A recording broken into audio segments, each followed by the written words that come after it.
Les premières convocations dans l'affaire de l'assassinat de Martinez-Zogo s'annoncent. Il s'agit d'une convocation adressée à Xavier Messe par le secrétariat d'État à la Défense. Le journaliste Xavier Messe, DP du journal Le Calam est donc attendu ce lundi 30 janvier 2023. Le motif de sa convocation n'est autre que son interview accordée à Radio Balafon au lendemain de l'assassinat de Martinez-Zogo. Le journaliste Xavier Messe doit être arrêté et placé en garde à vue immédiatement pour exploitation, réclamaient plusieurs internautes. En effet, sur Radio Balafon, il a avoué connaître le jour de l'assassinat de Martinez-Zogo, mais n'a informé ni la police ni la gendarmerie ni le procureur de la République. C'est grave ça.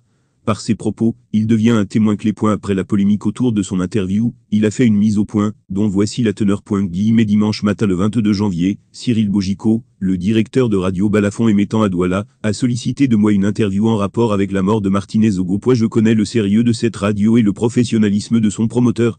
Ces deux mobiles étaient suffisants pour que j'accepte cette invitation. Ce jour, dans l'émission Sacré Matin de Radio Balafon, l'un des invités, à savoir Paul Chouta, lanceur d'alerte, demande que je sois interpellé car, selon lui, j'ai déclaré dans mon interview que j'étais au courant de l'assassinat de Martinez-Zogo. Du coup, les réseaux sociaux s'enflamment sur une interprétation volontairement déformée à dessein de mon interview, par ceux qui savent pourquoi ils le font.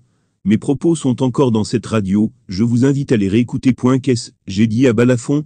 J'avais effectivement reçu un coup de fil d'un confrère vers 5 heures du matin. Il faisait la veille sur le drame comme moi, comme tous les vrais journalistes.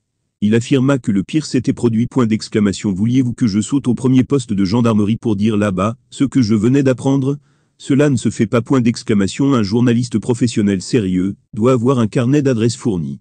Il doit pouvoir faire le tri de tout ce qu'il reçoit comme information, qu'est-ce qu'il faut publier, et ce qu'il ne faut pas rendre public. Pour le cas de Martinez-Zogo, un journaliste de ma trame ne brouille pas les pistes des enquêtes officielles. Il se tait et parle en temps opportun, c'est ce que j'ai fait, et c'est ce que je ferai encore si pareil cas se produisait de nouveau. Je ne connais ni les commanditaires de ce crime, ni ses exécuteurs. Il ne faut pas faire de la diversion en créant de fausses pistes. Martinez mon petit, repose en paix. Ton nom sera honoré.